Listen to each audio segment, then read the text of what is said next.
प्रातः क्लास चल रहा था 12/4/68। पहले पेज के मध्य भाग में बात चल रही थी। ऐसे नहीं है कि आने से ही बहुत बच्चे अडॉप्ट हो जाते हैं। नहीं,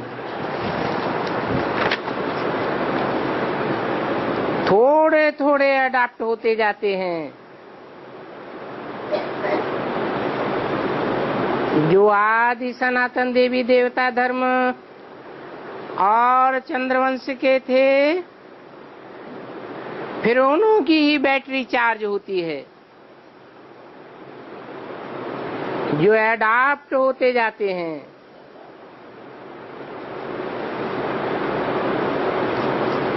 तुम्हारी बैटरी ये भी चार्ज जरूर होनी है।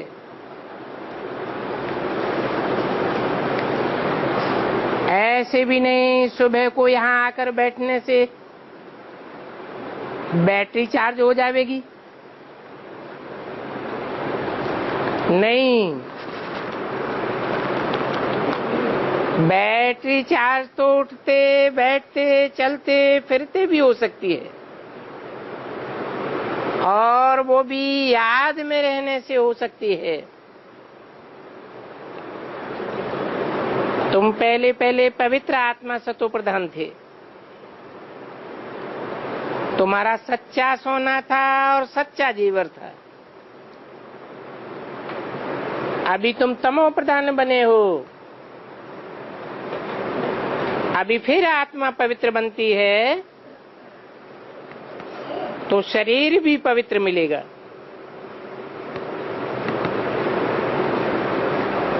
ये तो बड़ी सहज बात है पवित्र होने के लिए, और इसको योग की भट्टी भी कह सकते हैं। सोने को भट्टी में डालते हैं ना, तो ये है सोने को शुद्ध बनाने की भट्टी।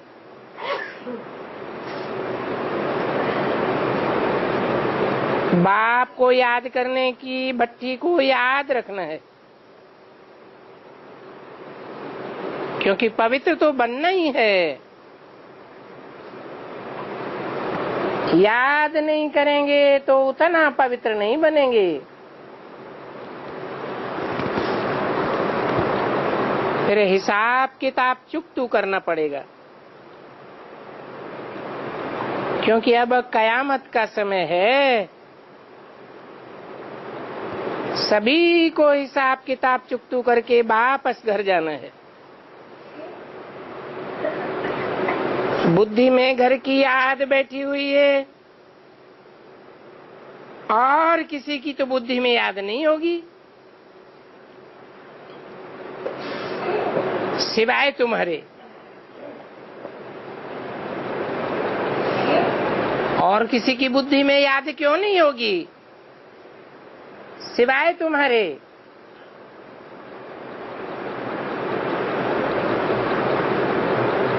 है? क्योंकि वो तो ब्रह्मा को ही ईश्वर समझ लेते हैं। कौन? ब्रह्मा को ईश्वर कौन समझ लेते हैं? वह तो तुम नहीं समझते हो ब्रह्मा को ईश्वर। वह किसके लिए बोला है? उन बेसिक वाले ब्राह्मणों के लिए बोला जो समझते हैं गीता का भगवान कृष्ण उर्फ ब्रह्मा है। वो ही गीता का साकार भगवान था।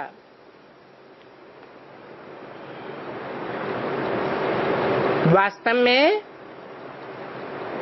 ब्रह्म तो घर है, आत्माओं के रहने का स्थान है।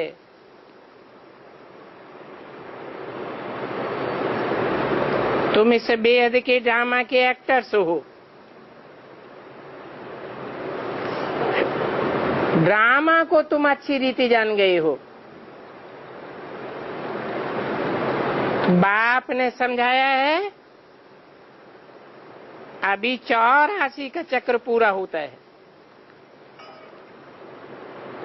इसलिए अभी घर जाना है। आत्मा अभी पतित है, इसलिए घर जाने के लिए पुकारती है कि हे बाबा पावन बनाओ।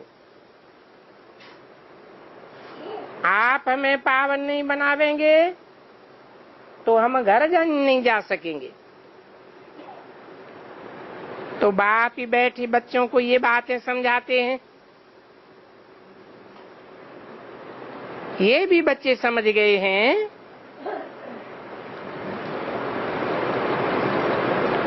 कि सभी धर्म वाले, सारी दुनिया के धर्म वाले उनको पिता या फादर ही कहते हैं।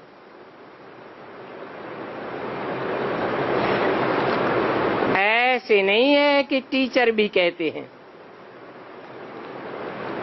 क्यों?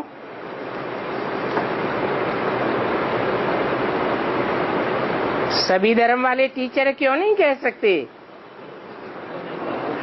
क्योंकि सबको सन्मुख आकर के पढ़ाता ही नहीं है, सिर्फ पिता कहते हैं। यूं तो कृष्ण को भी टीचर समझ लेते हैं। अभी तुम बच्चे समझते हो कृष्ण तो खुद ही पढ़ता था।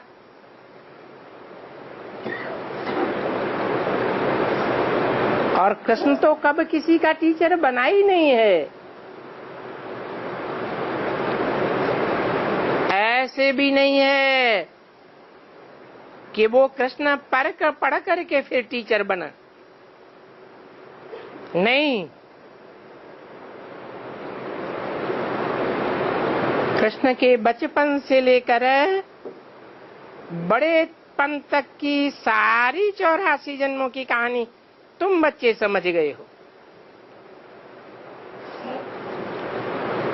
तुम्हारे सिवाय और धर्म के लोग तो कृष्ण को भगवान कह देते हैं।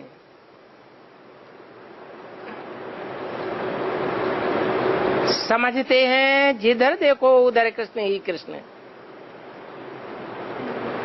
राम के भक्त होंगे तो कहेंगे जिधर देखो राम ही राम। तो ज्ञान का सूत ही सारा मुझ गया है। अभी बाप कितना अच्छी रीति समझाते हैं और तुम भी अभी समझते जाते हो। 12/4/68 की वाणी का दूसरा पेज। भारत का ये प्राचीन योग और ज्ञान बहुत मशहूर है। मनुष्य तो इसके बारे में कुछ भी नहीं जानते हैं। और ज्ञान का सागर है ही एक बाप।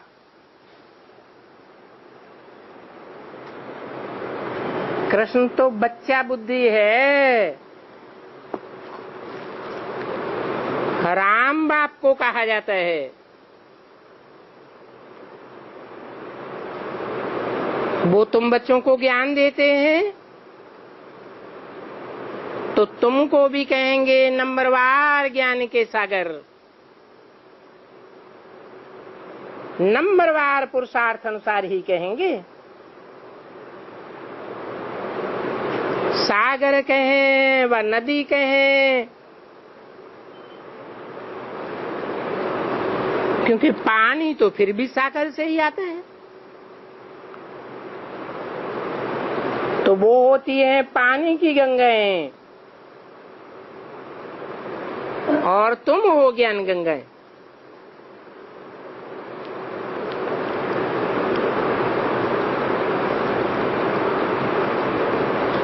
तुम ज्ञान गंगाएं कैसे हो?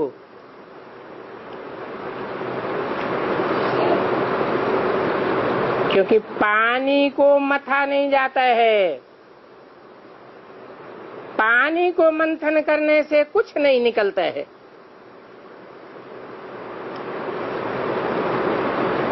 तुम ज्ञान गंगाएं हो, तुम मंथन करके नई नई बातें निकालते हो और तुम ज्ञान सागर को मथते हो।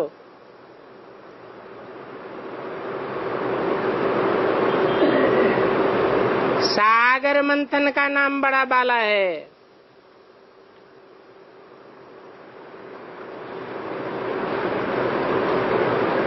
जैसे ज्ञान गंगाएं हैं, वैसे बड़ी बड़ी नहरें भी हैं।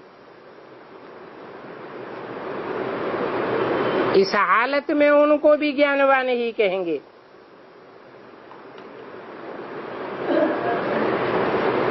बाबा ने समझाया है, यहाँ मेल फीमेल का प्रश्न नहीं है।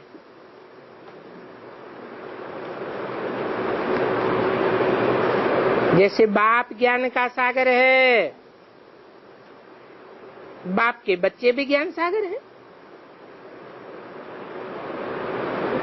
और आत्मा ही ज्ञान सुनती है।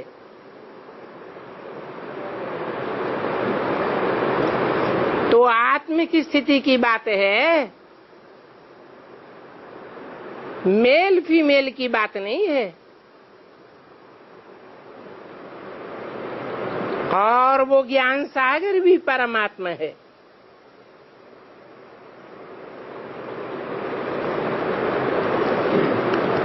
ये आत्मा भी उन द्वारा ही मास्टर ज्ञान सागर बनती है।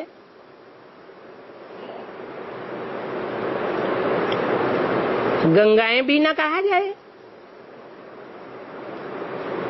क्योंकि ऐसा कहने से भी मुझ हो जाती है। तो मास्टर ज्ञान सागर ही कहना ठीक है। तुम सभी बच्चे हो और बाप बच्चों को पढ़ाते हैं। यहाँ फीमेल की बात नहीं है। मास्टर ज्ञान सागर कहेंगे आत्मा के रूप में।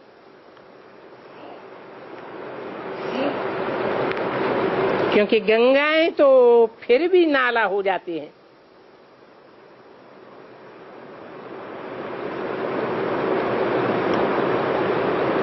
और ये नाला अक्षर अच्छा नहीं है।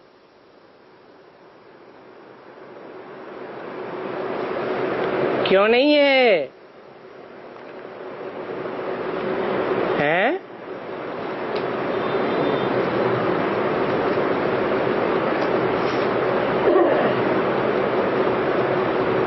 क्योंकि सागर से कनेक्शन नहीं है तो नदी नाला बन जाती है। इसलिए तुमको मास्टर ज्ञान सागर ही कहें। क्योंकि वर्षा भी तुम आत्मा ही लेते हो। देह अभिमानी तो वर्षा लेते नहीं है। इसलिए बाप अभी कहते हैं, बच्चे अभी देही अभिमानी बनो और अपन को आत्मा समझो। जैसे मैं परमात्मा ज्ञान का सागर हूँ, तुम भी मास्टर ज्ञान सागर के बच्चे हो।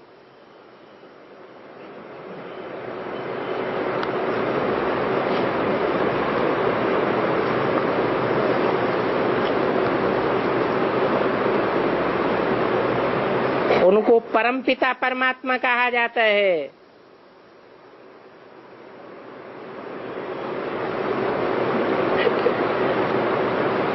उनकी ड्रामा में ड्यूटी सबसे ऊंची है।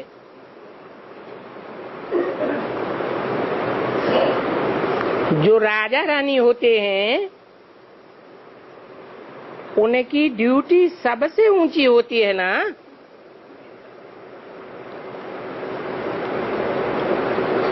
तो तुम्हारी ड्यूटी भी बहुत ऊंचे रखी गई है। यहाँ तुम समझते हो हम आत्माएं पढ़ती हैं, परम पिता परमात्मा पढ़ाते हैं। तो मेल फीमेल की अलग अलग कोई बात नहीं। ये बाप कहते हैं मैं तो सभी आत्माओं को पढ़ाता हूं,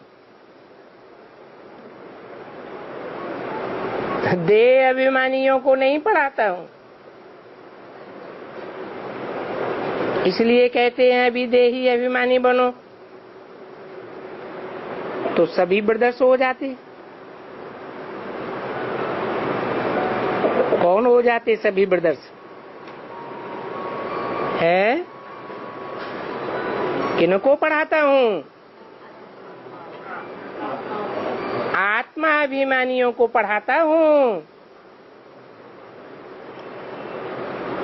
ब्रदर्स को वर्षा मिलता है, सिस्टर्स को वर्षा नहीं मिलता।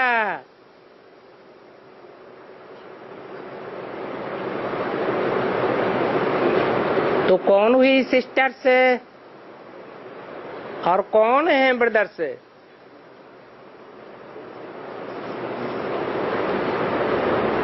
कहेंगे जिनको मैं पढ़ाता हूं वो है आत्मा आत्मा भाई भाई ब्रदर्स। रुद्रमाला के मणके हैं,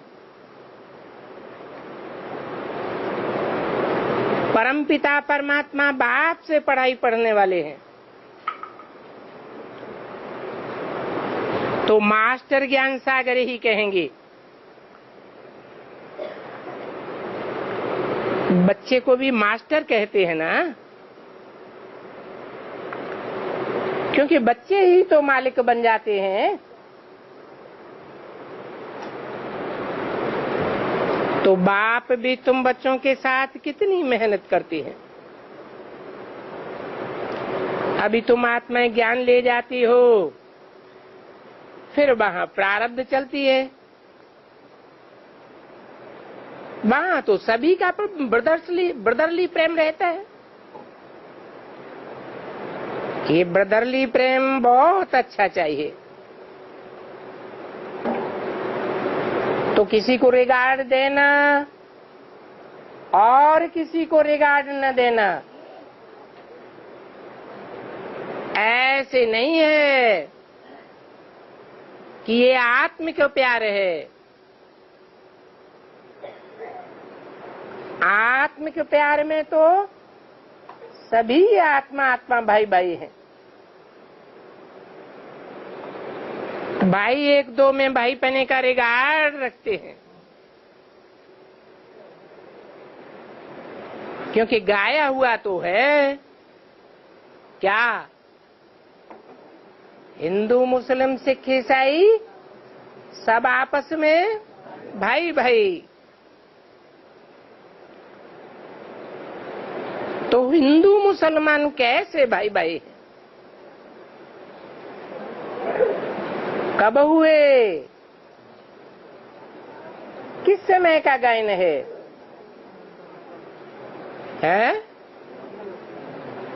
इस संगम युग का ही गायन है। जबकि बाप आते हैं ब्रह्मा के द्वारा, पहले पहले चार मुख्य धर्मों की चार बीज रूप आत्माएं प्रत्यक्ष होती हैं। शास्त्रों में उनका गायन है। चार सनत कुमार,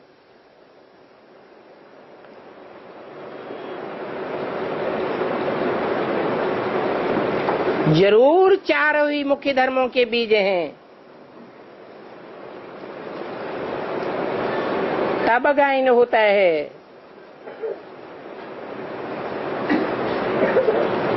तो भाई भाई कहना ठीक है, आत्मा यहाँ पाठ बजाने आती है। और वहां परमधाम में भी भाई भाई होकर रहते हैं। घर में तो जरूर सभी भाई भाई होकर के रहेंगे।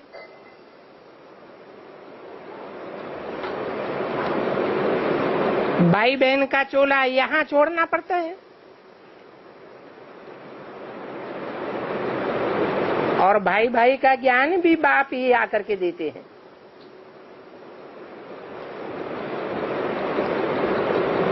बाप आत्माओं को पढ़ाते हैं और देखना भी ऐसे होता है। कैसे? चेहरे को या देह को नहीं देखना होता है, भ्रुकुटी के मध्य में आत्मा को देखना होता है। तो तुमको यहाँ भ्रुकुटी में ही नजर डालनी चाहिए। हम आत्मा यहाँ भ्रुकुटी के तख्त पर बैठे हैं। ये सिंहासन अथवा अकाल तख्त ठहरा।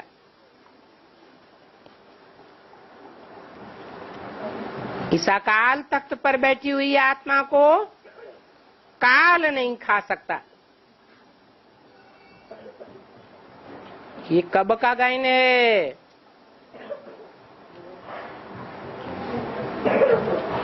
अकाल तख्त,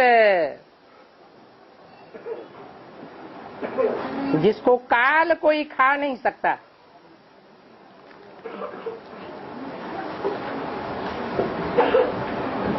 तख्त चैतन्य है,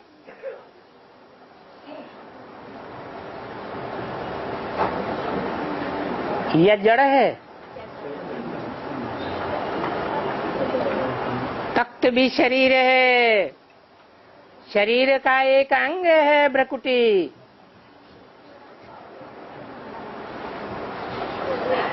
परंतु अविनाशी तख्त तब कहा जाता है जब आत्म की स्थिति पक्की हो जाए।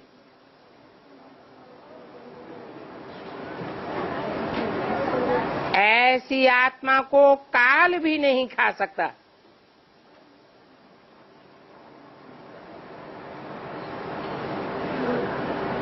कितनी संख्या होगी ऐसी आत्माओं की? है 9 लाख नहीं, क्योंकि 9 लाख में तो 4.5 लाख शरीर छोड़ने वाली हैं। बल शरीर छोड़ करके आत्मा आत्मा भाई भाई समझने वालों के शरीर में प्रवेश करके पार्ट बजाती है। तो तुम सभी के तख्त यहाँ भ्रुकुटी के बीच में है। ये तख्त है जिस पर वो अकाल आत्मा बैठती है।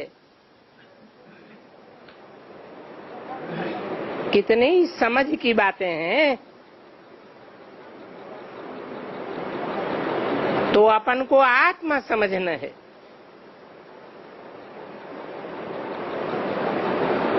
गर्भ के अंदर बच्चे की आत्मा जाती है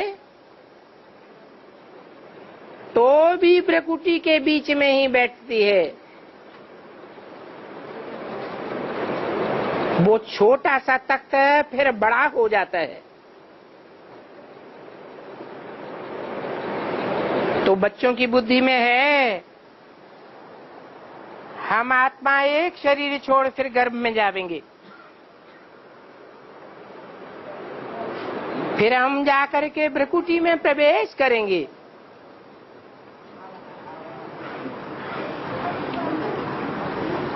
बाप तो तुम्हारे सभी दुखों को दूर कर देते हैं।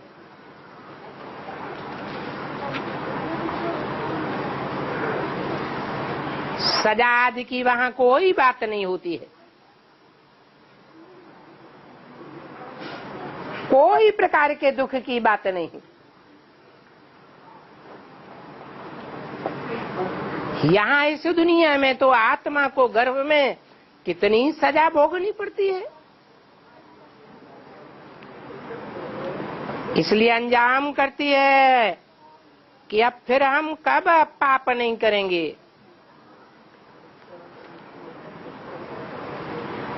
आधा कल्प पापात्मा ही बनना होता है। अभी बाप के द्वारा तुम पावन बनते हो।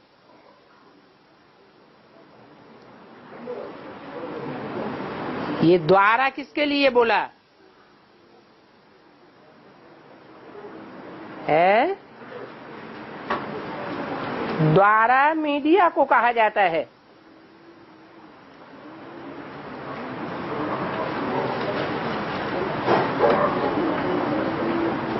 बाप द्वारा पावन बनते हो, और पावन बनाने वाला कौन है? बाप ही। तो जो पावन बनाने वाला है और पावन बनने वाले बच्चे हैं, उनके बीच में ये द्वारा अर्थात मीडिया कौन है? ये किस बाप के लिए कहा गया?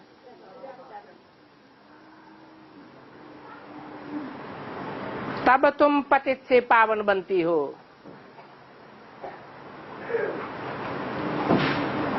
जो बहुत दान पुण्य आदि करते हैं उनको पुण्य आत्मा कहा जाता है। तुम ऐसे नहीं कहेंगे ये पुण्य आत्मा है, नहीं, पवित्र आत्मा है। और वहां नई दुनिया में भी पवित्र आत्मा होंगे। हाँ, ये जरूर है कि पूर्व जन्म में दान पुण्य किया है, पवित्र आत्मा भी है तो पुण्य आत्मा भी है।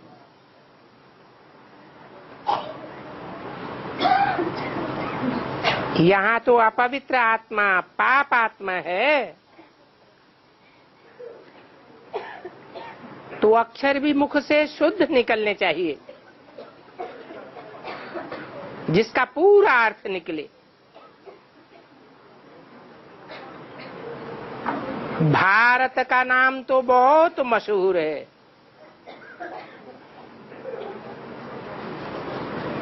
सबसे जास्ती कौन से देश में दान पुण्य करते हैं? हैं? कहते हैं भारत में जितना दान पुण्य करते हैं इतना और कहीं भी नहीं होता है।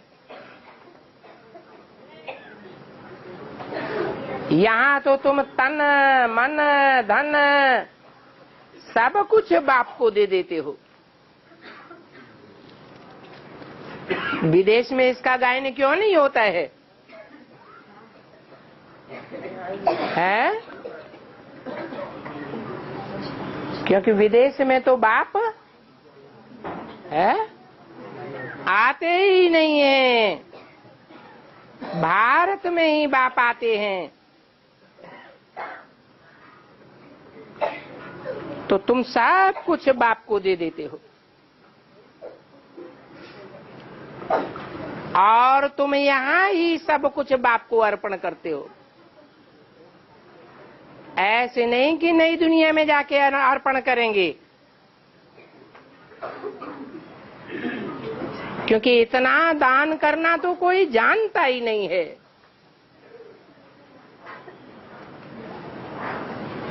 दान लेने वाला और दान देने वाला भी यहाँ भारत में ही आता है। कौन है लेने वाला, कौन देने वाला है?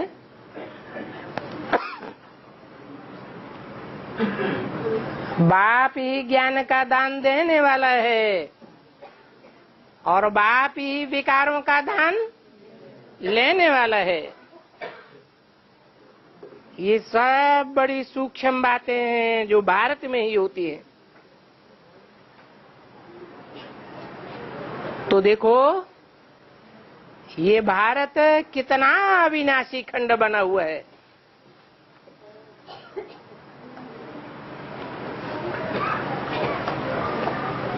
और सभी खंड खत्म हो जाने वाले हैं,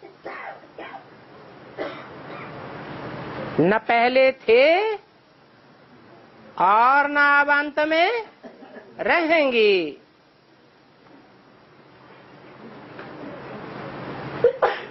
500 वर्ष पहले अमेरिका का नाम निशान भी मनुष्यों की बुद्धि पटल पर नहीं था।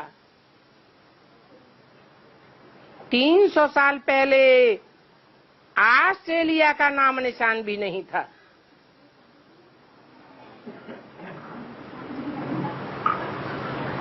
क्योंकि ये सब धर्मखंड समुद्र के गर्त में समाये हुए थे।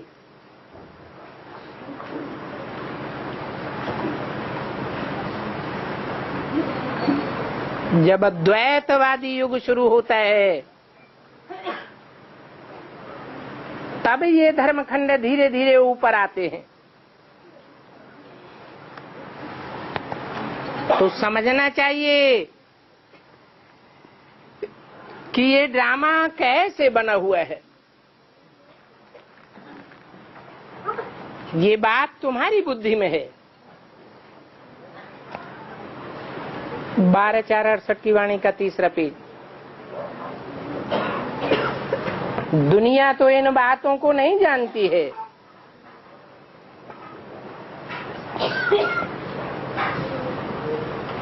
इन बातों को नॉलेज ही कहें तो अच्छा ही है।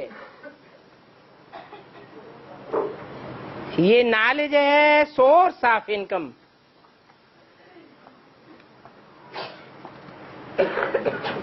आत्मा को 84 जन्मों की इनकम हो जाती है। खास 21 जन्मों की इनकम और आम 63 जन्मों की इनकम हो जाती है। तो देखो ये नॉलेज लेने से बहुत भारी इनकम है। और बाप को कैसे याद करो, ये भी इनकम, ये नॉलेज भी है, याद की भी नॉलेज देते हैं ना। कैसे याद आती है?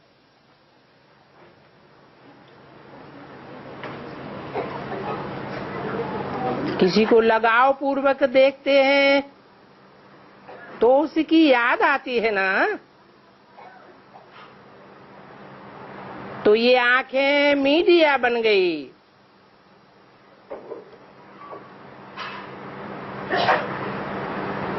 सभी इंद्रियों से जो प्राप्ति होती है तो वो इंद्रियां मीडिया बन जाती हैं।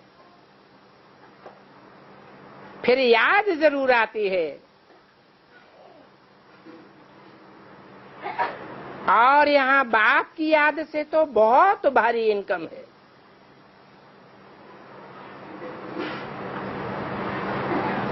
फिर बाप बैठे षष्ठ चक्र की भी नॉलेज देते हैं। बाप कहते हैं मुझे याद करो, ये भी नॉलेज है। ये ज्ञान तुमने कभी नहीं सुना है। अभी तुम जानते हो हम जन्म जन्मांतर भक्ति मार्ग में रहे और वहां मनुष्यों द्वारा ही सुनते आए। देहधारियों से ही सुना है। और यहाँ तुम विदेही बाप से सुनते हो। तो अभी बाप तुमको बहुत अच्छी रीति समझाते हैं कि अपन को आत्मा समझो, क्योंकि तुम आत्मा ही बाप से वर्षा लेते हो। शरीर का भान पूरा निकल जाना चाहिए। अभी सभी प्रदर्श बाप से वर्षा ले रहे हैं, ज्ञान का, पढ़ाई का, याद का वर्षा ले रहे हैं। और इस वर्षा लेने में बड़ी मेहनत भी है।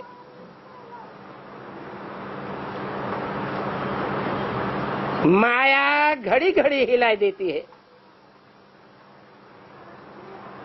और हम आत्माओं को अभी वापस घर जाना है। तो देह भान में रहेंगे तो भारी बने रहेंगे। ऊंचे धाम में आत्मा जा नहीं सकेगी, उड़ नहीं सकेगी। आत्म की स्थिति में रहेंगे तो उड़ते रहेंगे। तो पुराने शरीर से और पुरानी दुनिया से उपराम हो जाना है।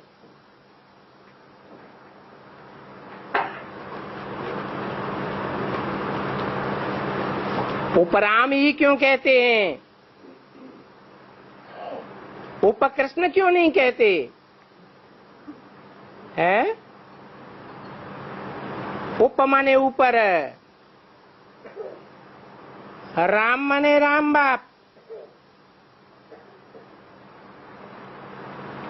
देह सहित जो कुछ भी देखते हो वो सभी खलास हो जाना है। एक बाप की ही याद आनी चाहिए, ऐसे नहीं कि कृष्ण उर्फ ब्रह्मा की भी याद आती रहे अथवा कोई भी दूसरी आत्मा याद आती रहे।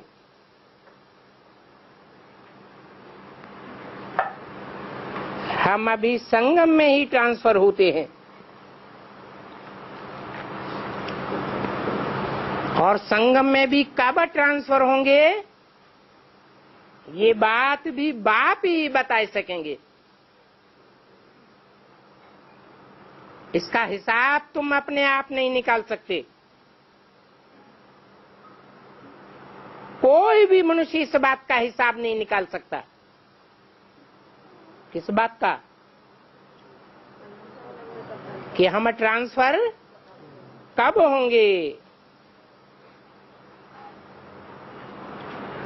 सभी आत्माओं का बाप ही ये ट्रांसफर की बात भी बताते हैं।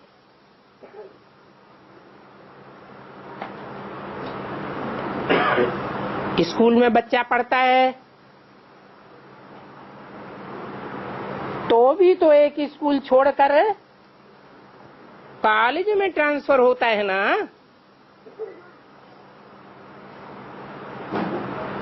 इम्तिहान पास किया और ट्रांसफर हुआ। यहाँ कौन सा इम्तिहान है? बेसिक नॉलेज में कौन सा इम्तिहान है? हैं? बेसिक नॉलेज में भी वही इम्तिहान है और वही पढ़ाई है जो बोला कि आत्मा की बेसिकली सारी कट उतरने पर तुम डायरेक्ट बाप से सीखेंगे।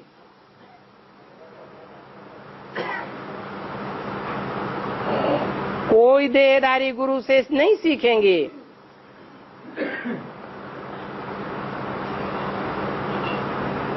तो तुम्हारा भी बहुत बड़ा इम्तिहान है। जो बाप ही आकर के पढ़ाते हैं और इस इम्तिहान में किताब आदि की कोई बात नहीं है। सिर्फ बाप को याद करना है। बाप 84 जन्मों का चक्कर तो समझा ही देते हैं। दुनिया में तो कोई ड्रामा के ड्यूरेशन को भी नहीं जानते। लोग बेचारे घोर अंधियारे में पड़े हुए हैं।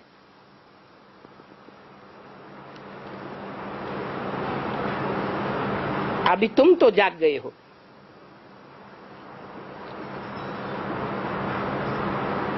मनुष्य तो जागते ही नहीं है। तुम कितनी मेहनत करते हो जगाने की, फिर भी उनको विश्वास नहीं होता है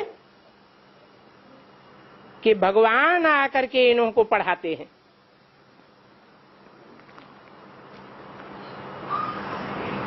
अरे भगवान आवेंगे तो जरूर कोई में तो आवेंगे ना।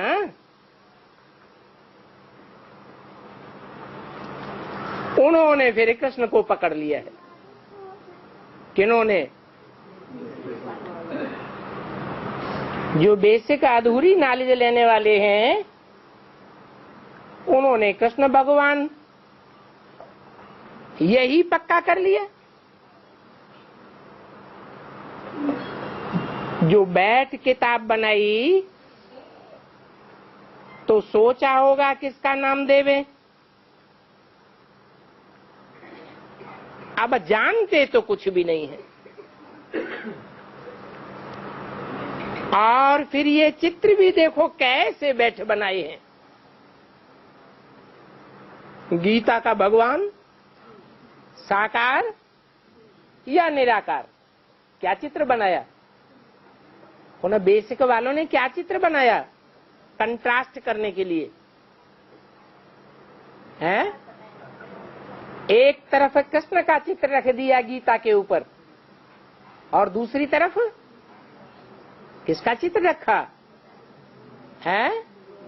निराकार ज्योति बिंदु शिव का चित्र रख दिया।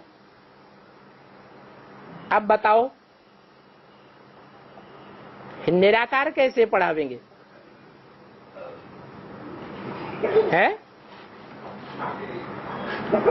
निराकार ज्योति बिंदु पढ़ावेंगे, शरीर धारण किए बगैर पढ़ावेंगे क्या?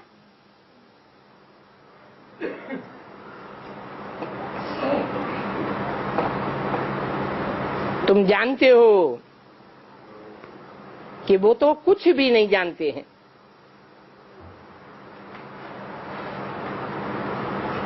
ये भी नहीं जानते हैं कि ब्रह्मा विष्णु शंकर का आपस में कनेक्शन क्या है।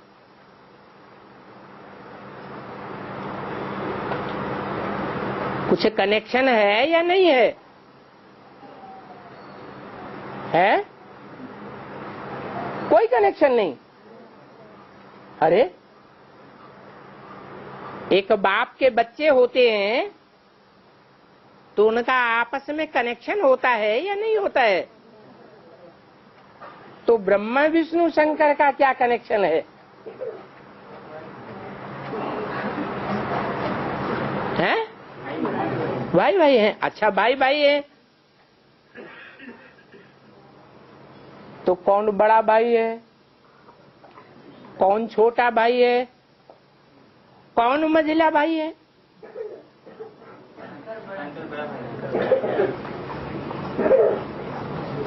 बड़ा भाई है तो उसे ताऊ कहते हैं। छोटा भाई है तो उसे चाचा कहते हैं। वो तो कुछ भी नहीं जानते। अभी बाप आत्मा को ज्ञान देते हैं और राय देते हैं कि ऐसे ऐसे करो, जो मनुष्य इन बातों को समझ जाए।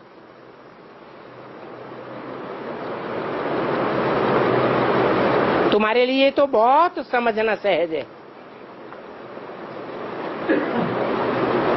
और समझने वाले नंबरवार तो होते ही हैं। स्कूल में भी तो नंबरवार होते हैं ना, और राजाओं में भी नंबरवार राजाएं होते हैं। तुम तो जानते हो इस पढ़ाई से तो बहुत बड़ी राजधानी स्थापन हो रही है। दुनिया में 5000 वर्ष के ड्रामा में इतनी बड़ी राजधानी कभी भी स्थापन नहीं हुई।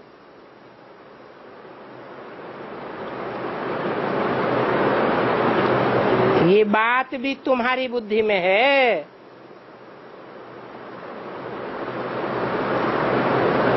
क्या तुम्हारी जो राजधानी स्थापन होती है, इस राजधानी में राजधानी का कार्य व्यवहार संभालने वाले, राज्य पद पाने वाले नंबरवार कितने होंगे? है? कितने होंगे? 16,108 होंगे। बाकी सब प्रजा होगी। तो पुरुषार्थ ऐसा करना है जो राजधानी में हम राजा बने।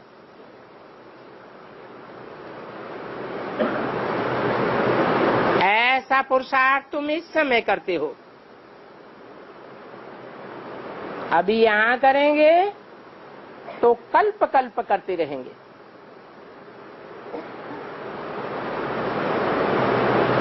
इसको ईश्वरीय लॉटरी कहा जाता है।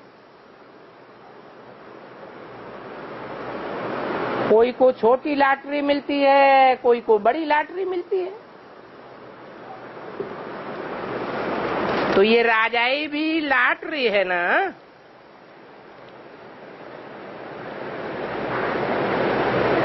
इनको ईश्वरीय लॉटरी कहा जाता है।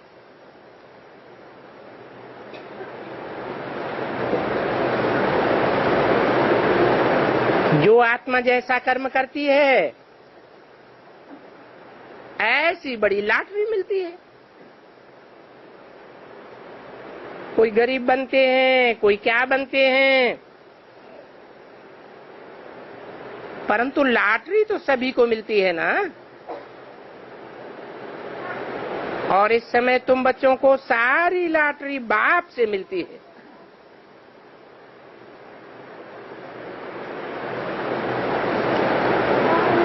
अब जो जैसा पुरुषार्थ करेंगे वैसी लॉटरी पावेंगे। तो इस समय के पुरुषार्थ पर बहुत मदार है।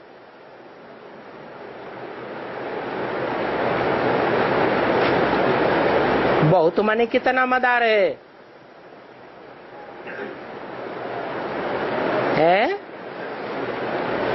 84 जन्म के हिसाब किताब का मदार बन जाता है। नंबर 1 पुरुषार्थ याद का है,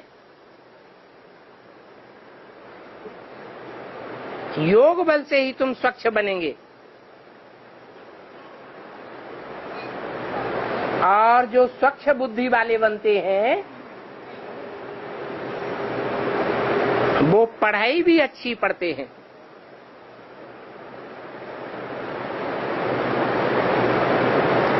कैसे स्वच्छ बुद्धि बनती है?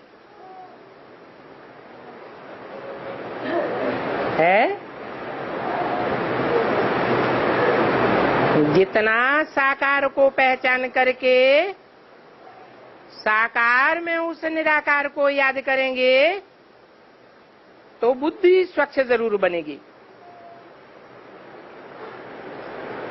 पवित्र भी बन जाते हैं। तुम बच्चे जानते हो, जितना हम बाप को याद करेंगे उतनी ही हमको नॉलेज की धारणा होगी। बाप ज्योति बिंदु है और सभी आत्माओं से अति सूक्ष्म है। सूक्ष्म को याद करेंगे तो बुद्धि कैसी बनेगी? सूक्ष्म बुद्धि बनेगी। देह अभिमान नष्ट हो जाएगा। फिर तुम बहुतों को समझा करके प्रजा बनावेंगे।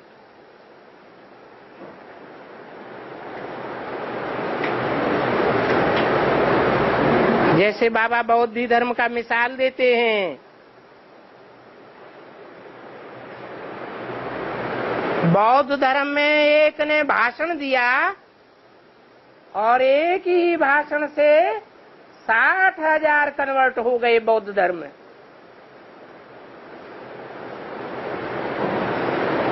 तो तुम कहां भी जाओ, भले कोई भी धर्म वाला हो, जब भी तुम मिलते हो उन धर्म वालों से, तो उनको बाप का परिचय जरूर देना है। आगे चल करके देखेंगे कि विनाश सामने खड़ा है।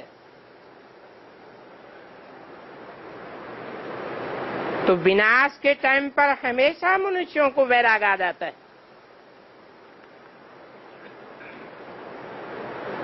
उस समय तुमको सिर्फ समझाना है कि तुम आत्मा हो, तुम इतना बड़ा शरीर नहीं हो।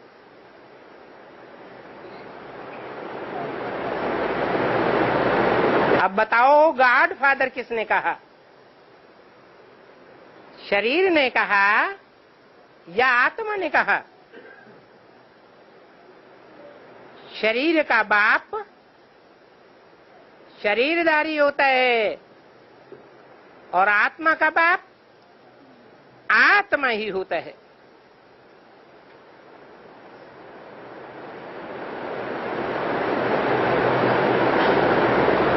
तो बताओ, उस आत्मा बाप को याद करो तो वो बाप तुमको गाइड बन करके मुक्ति धाम ले जावेंगे। बाकी आत्मा का तो कब भी विनाश नहीं होता। आत्मा अविनाशी है तो मोक्ष का प्रश्न भी नहीं उठता।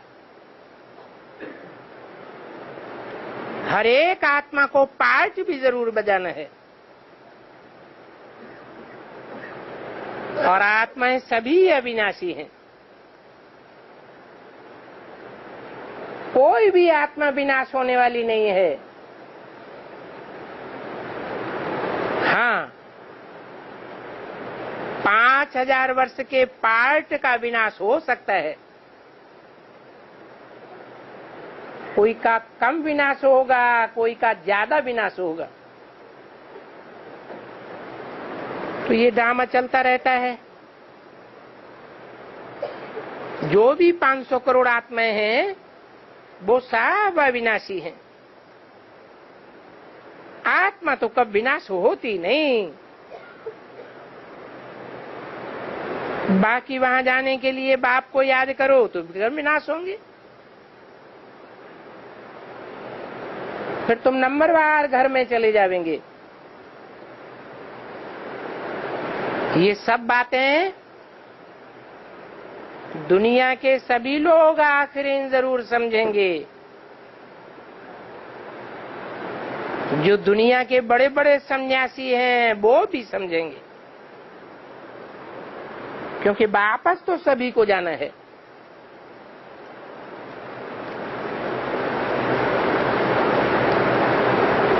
तुम्हारा पैगाम कि बाप आया हुआ है, ये कलयुगी दुनिया जाने वाली है, नई सतयुगी दुनिया आने वाली है, ये सबकी बुद्धि में ठक्का करेगी।